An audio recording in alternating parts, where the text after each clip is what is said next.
Olá pessoal, sejam todos bem-vindos ao nosso canal Reflexão em Ação. Eu sou a Sônia. E eu sou o Adilson. Hoje meditaremos no Evangelho de Nosso Senhor Jesus Cristo, segundo São Mateus, capítulo 25, versículos de 1 a 13. E eu vou deixar aqui um vídeo do César Augusto, do encontro que está começando hoje com os jovens. Teremos amanhã, e de 4 às 7, e domingo de 10h30 às 2 horas, na Igreja São Vicente, Nossa Senhora Aparecida em Marite. Todos são bem-vindos. Olá, eu sou o César Augusto, do Movimento da Transfiguração, aqui do Brasil. E eu estarei em Margate para apresentar a amizade com Cristo por meio da leitura das Sagradas Escrituras, Lexio Divina, a leitura orante das Sagradas Escrituras. Será uma experiência inesquecível. Eu convido a você para participar. Iniciamos então, em nome do Pai, do Filho e do Espírito Santo. Amém. Vinde, Espírito Santo, enchei os corações dos vossos fiéis e acendei neles o fogo do vosso amor. Enviai o vosso Espírito, e tudo será criado, e renovareis a face da terra. Oremos. Ó Deus, que instruíste os corações dos vossos fiéis com a luz do Espírito Santo, fazei que apreciemos retamente todas as coisas, segundo o mesmo Espírito, e gozemos sempre de sua consolação. Por Cristo, Senhor nosso. Amém. Evangelho de Nosso Senhor Jesus Cristo, segundo São Mateus. Glória a vós, Senhor. Naquele tempo, disse Jesus aos seus discípulos esta parábola: O reino dos céus é como a história das 10 jovens que pegaram suas lâmpadas de óleo e saíram ao encontro do noivo. 5 delas eram imprevidentes e as outras 5 eram previdentes. As imprevidentes pegaram as suas lâmpadas, mas não levaram óleo consigo. As previdentes, porém, levaram vasilhas com óleo junto com as lâmpadas.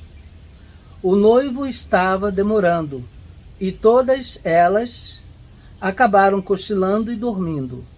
No meio da noite, ouviu-se um grito: O noivo está chegando! Ide ao seu encontro! Então, as 10 jovens se levantaram e prepararam as lâmpadas.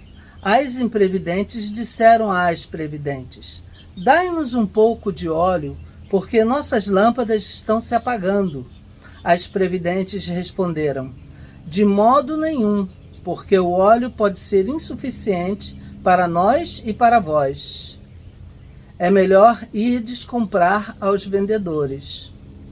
Enquanto elas foram comprar óleo, o noivo chegou, e as que estavam preparadas entraram com ele para a festa do casamento.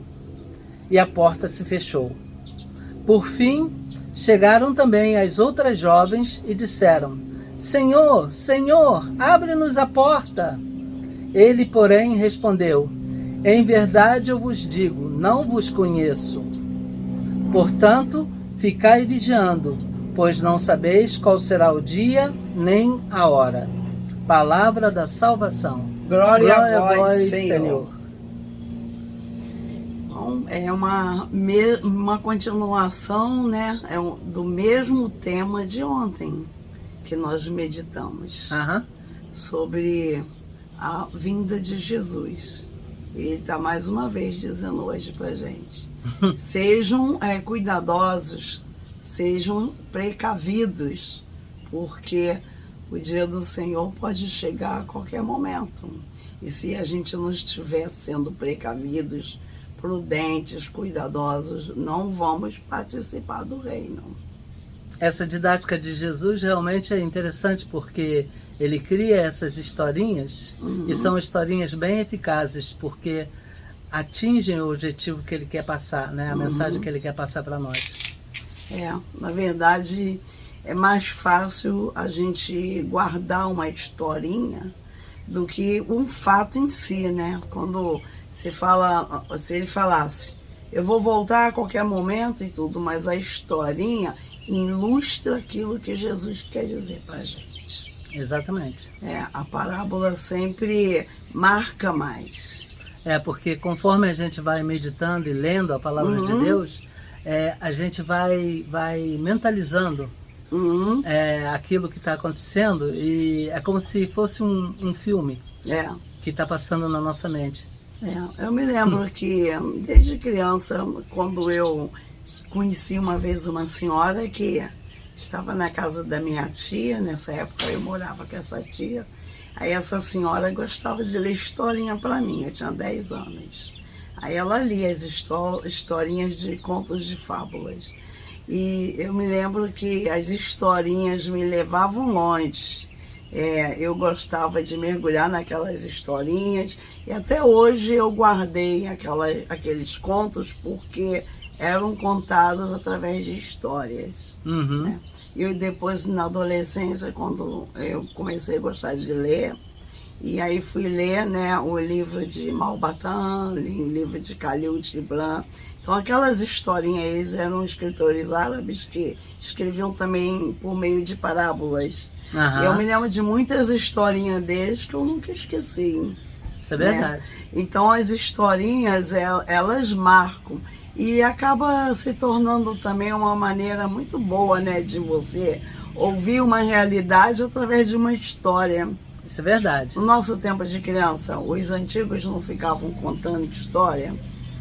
Me lembro, na época que ainda não tinha luz elétrica e nem televisão, eu tinha uma tia Inês, que tinha uma casa no alto de um morro, aí ficavam todos sentados na varanda conversando até tarde, contando história, fatos, e a gente, crianças, ficava ali ouvindo, né? E a nossa televisão era a nossa imaginação, porque a gente, enquanto ouvia aquelas histórias, a gente imaginava tudo.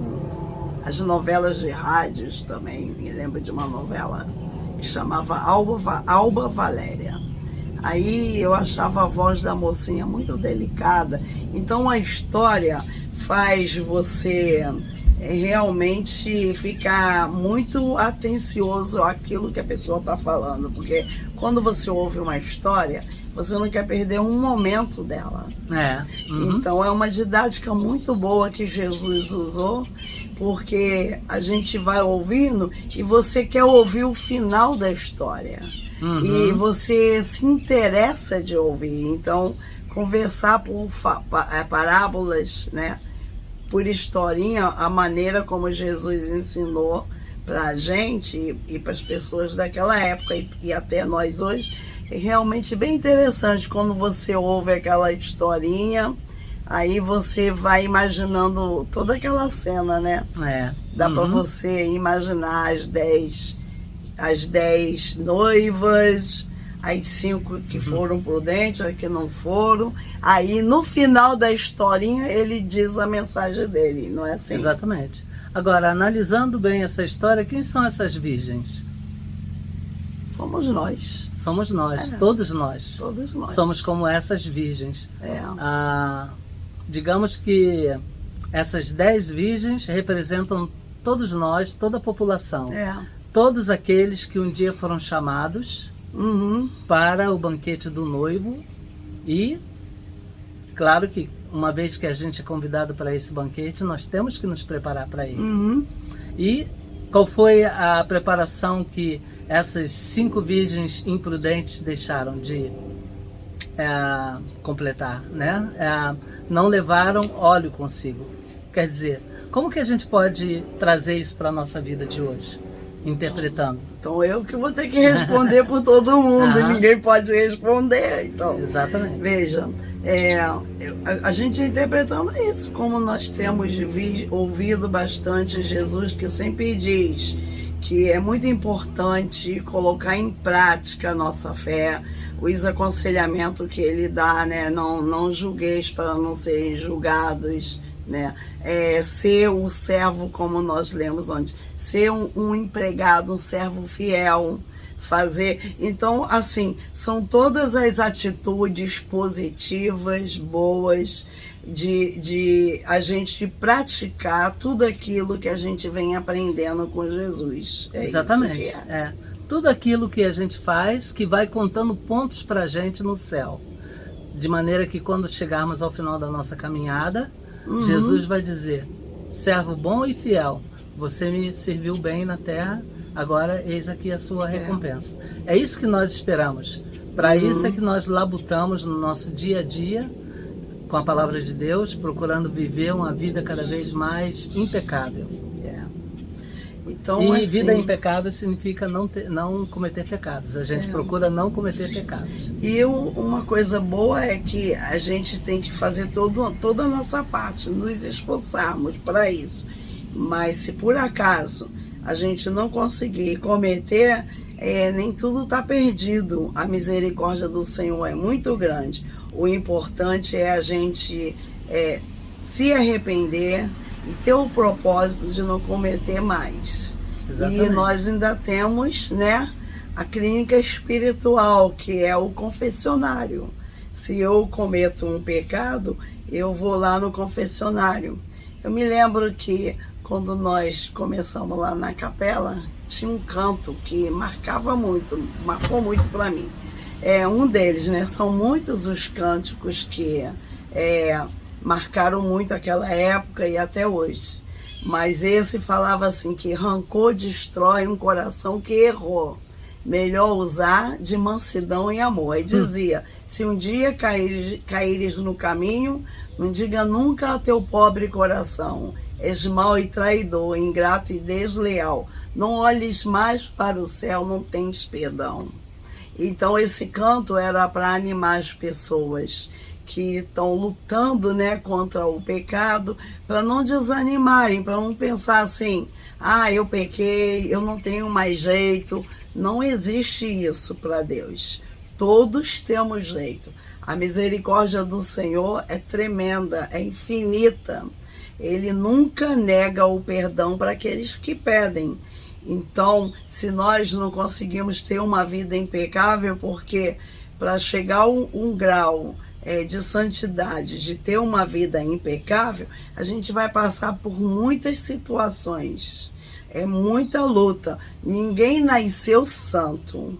Ser santo, quando a gente lê a vida deles, a gente vê que eles eram grandes pecadores, eram pessoas fracas, eram pessoas que não conseguia mais uma vez, não conseguia não pecar. Mas uma vez que eles ouviram a palavra do Senhor e se apaixonaram por ela e viram que a palavra de Deus, ela dá para a gente uma opção de eternidade.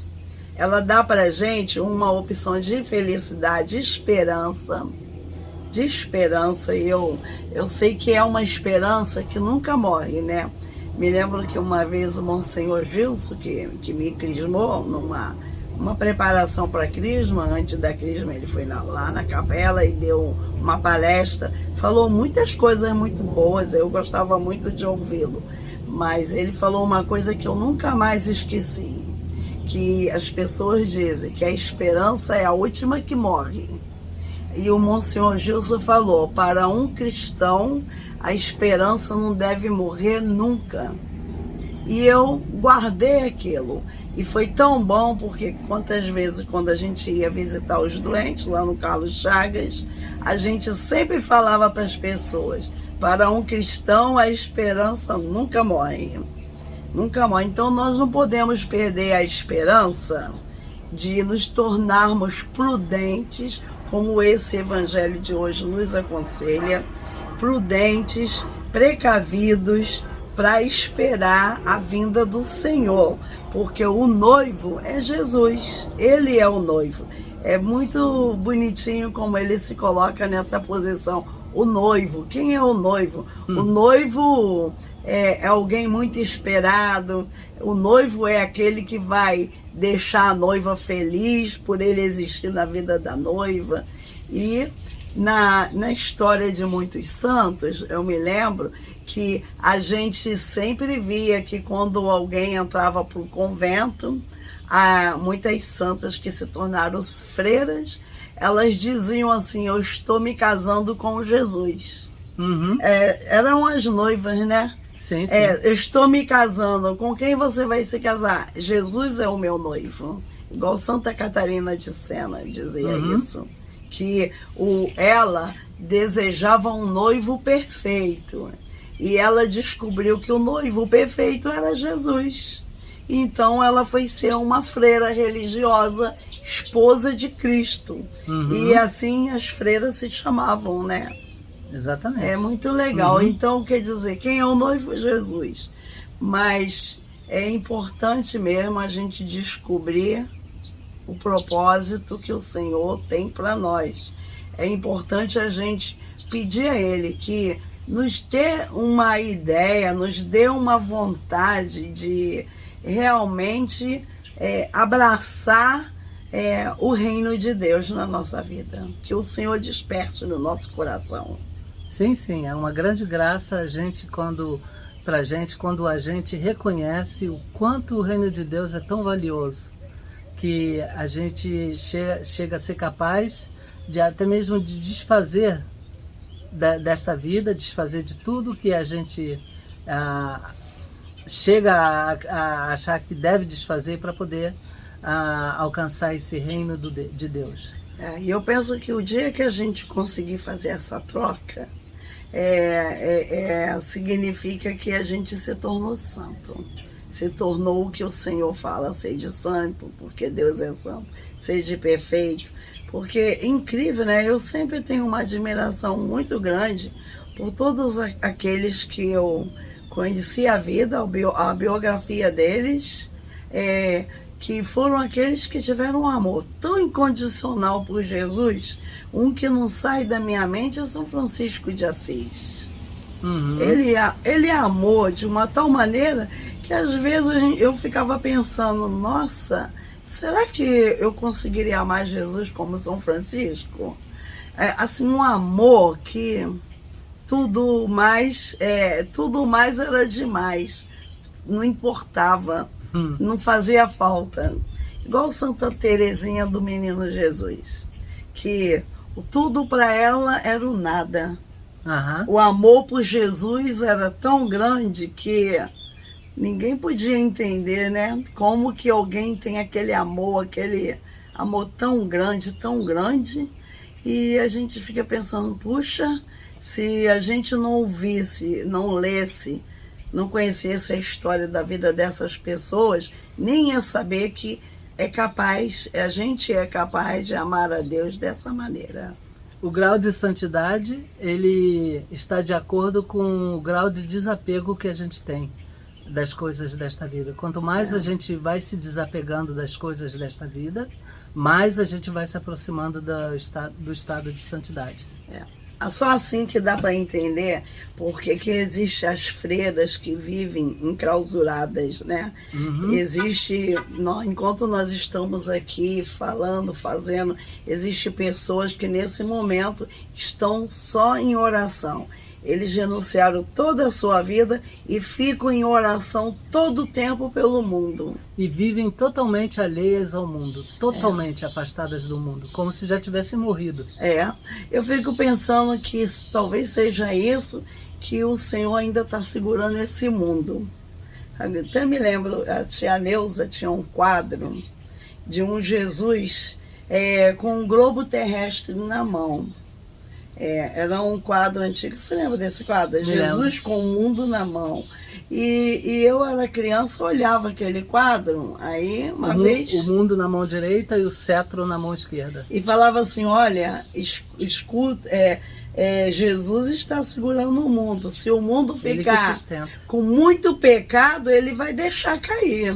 Eu ouvia isso. E eu tinha muito medo. Eu ficava pensando: poxa, tomara que não tenha muito pecado no mundo, que se o mundo cair, nós todos vamos morrer. Eu me lembro que, uma das coisas que me ajudaram e me ajuda muito na minha vida cristã é que eu observo, tem umas coisas que me chamam muita atenção e eu penso muito sobre elas. E eu acho que isso ajuda até que eu não esqueça facilmente das coisas de Deus. Então, às vezes, algumas pessoas falavam pra gente na catequese mesmo, né, dizia assim, nossa, vocês guardam tantas coisas, vocês sabem, mas aí eu sempre dizia, é igual uma roupa, que se você sempre usa aquela roupa, você não esquece dela. Mas se você deixa ela para lá no guarda-roupa, você esquece até que tem aquela roupa. Então, quer dizer, quanto mais você falar da palavra de Deus, você repassar aquilo que você sabe, você nunca esquece e você aprende com o que você já aprendeu. A tendência é sempre aumentar cada vez mais o seu grau de conhecimento da palavra de Deus, sua vivência, e tudo isso contribui para a nossa vida espiritual. E sempre tá relembrando, né? Por isso, assim, tá meditando. Aí, de vez em quando, é uma coisa natural. De vez em quando, eu lembro de um evangelho, ou lembro de uma cena, de alguma coisa que aconteceu em algum grupo, em alguma igreja, encontro, na rua. Então, bom, quando eu não estou falando, eu estou pensando. E eu acho que tudo isso vai ajudando a manter vivo, né? Manter vivo todos esses sentimentos. Exatamente. E mesmo assim, ainda temos sempre tanto para melhorar, tanta coisa para mudar, né? Sempre. E mesmo que a gente seja atento, mesmo que a gente reflita sobre aquelas coisas que nos chamam a atenção, mas a gente ainda tem fraquezas. Deus só que é muito bom, Ele nos ajuda e aquilo que a gente não consegue, é só pedir a Ele. Se eu ainda não sei, não sou tão prudente com as coisas de Deus, o que eu devo fazer? O que eu devo fazer se eu ainda não sou prudente? Deve trabalhar para ser prudente. Então agora eu estou perguntando para você, porque o pessoal que vai nos ouvir não vai poder me responder. Você está aqui, ó. Bom, se eu não sou prudente... As nossas obras são esse óleo. Quanto mais a gente praticar as nossas obras, as obras de misericórdia, as obras que nos identificam como cristãos, mais a gente vai acumulando esse óleo, para que no dia que o noivo chegar, a gente não ser pego de surpresa. Tem até, lembro de um canto que o Padre Jorge aqui num retiro e trouxe, desemborca o vaso, enche de azeite, né? Enche de azeite. Então, é isso, o Senhor pode encher de azeite o nosso vaso, né? E o Espírito Santo é o nosso auxiliador. Isso é verdade. Com o Espírito Santo tudo podemos. Agora, a gente deve de lembrar sempre que o Senhor, Ele adverte que para Ele nos ouvir, fazer, para Ele nos atender, tem também uma condição, que a gente tem que estar vivendo de acordo com a palavra dele. A gente tem que estar fazendo aquilo que Ele espera que a gente faça, para que Ele atenda as nossas orações. Então, a gente, se ainda não está, reze para que esteja. Igual eu me lembro de uma vez, né, Santa Joana d'Arc, quando ela foi presa, aí ela estava na Inquisição, perguntaram a ela, você é cheia da graça de Deus? Você está cheia da graça? Aí ela respondeu, se eu não estou, eu peço ao Senhor que eu esteja. Então é isso, quer dizer, ela não disse eu estou, ela não sabia. A gente, na verdade, não sabe. A gente não sabe, mas a gente tem que pedir a Ele que nos dê a graça dEle. Que nos dê, que nos ajude. Então, mesmo que a gente ainda não esteja, a gente pede. A gente gosta sempre de, quando a gente vai fazer o oferecimento do terço, a gente sempre pede perdão primeiro. Antes de fazer uma oração, a gente fala para o Senhor, né?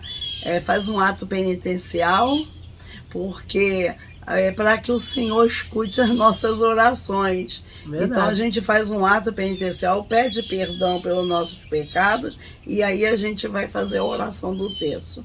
Outras orações também. Gostamos de pedir perdão porque a gente sabe que precisamos estar perdoados para que sejamos escutados, né? Isso é verdade. Uhum. Bom, vamos terminar, né? Os irmãos passarinho, como diria São Francisco de Assis, ó. Tem uma passagem, lembra aquela passagem bonita das andorinhas? Uhum. Ele foi pregar na cidade, elas cantaram, fizeram uma roça, ele ficou esperando. Aí elas fizeram muito barulho, aí depois São Francisco de Assis teve que falar para elas: irmãs andorinhas, seu canto é muito lindo, mas agora vocês poderiam ficar um pouquinho. Dá licença, que agora é minha vez de falar. E na mesma hora elas pararam de cantar. E isso foi um testemunho para a conversão de muita gente ali, porque verdade. As andorinhas, ele falou: agora é a minha vez. As andorinhas inclinaram a cabeça para ele e ficaram quietinhas enquanto ele falava de Jesus. Foi mais um desses grandes milagres na vida de São Francisco de Assis. Então aqui chegou eu não sei que irmãos passam aí, que tipo são, mas eles dão um background muito bom para o nosso vídeo. São muito bem-vindos. Um fundo de, né? É o nosso fundo musical. Fundo musical. Então a gente termina por aqui, pedindo ao Senhor que nos ajude a ser virgens prudentes, que a gente seja prudente e que a gente tenha esse amor por ele, né? Desse noivo. E a gente sabe que não é um noivo como nessa terra. No céu, todos seremos como os irmãos.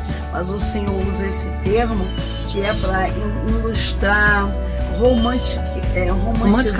romanticamente, né? É um poema, né? Como o livro dos Cânticos dos Cânticos. É um poema da noiva que suspira pelo seu noivo. Então, assim foram todos os santos. Todos suspiraram por Jesus, desejaram ter Jesus na sua vida. Então, a gente vai pedir a Ele que ajude-nos a ter esse desejo tão grande, tão profundo por Ele, que a gente não coloque nada no lugar dele na nossa vida, que ele sempre ocupe o primeiro lugar nas nossas escolhas, em tudo que a gente faça. Senhor, ajudai-nos a ser virgens prudentes. Amém. Amém. Louvado e glorificado seja sempre o Senhor. Para sempre seja louvado. Amém. Em nome do Pai, do Filho e do Espírito Santo. Amém. Amém. A paz de Cristo para todos nós, para todos que estão nos ouvindo. A paz de Cristo e até amanhã, se Deus quiser. Tchau. Tchau.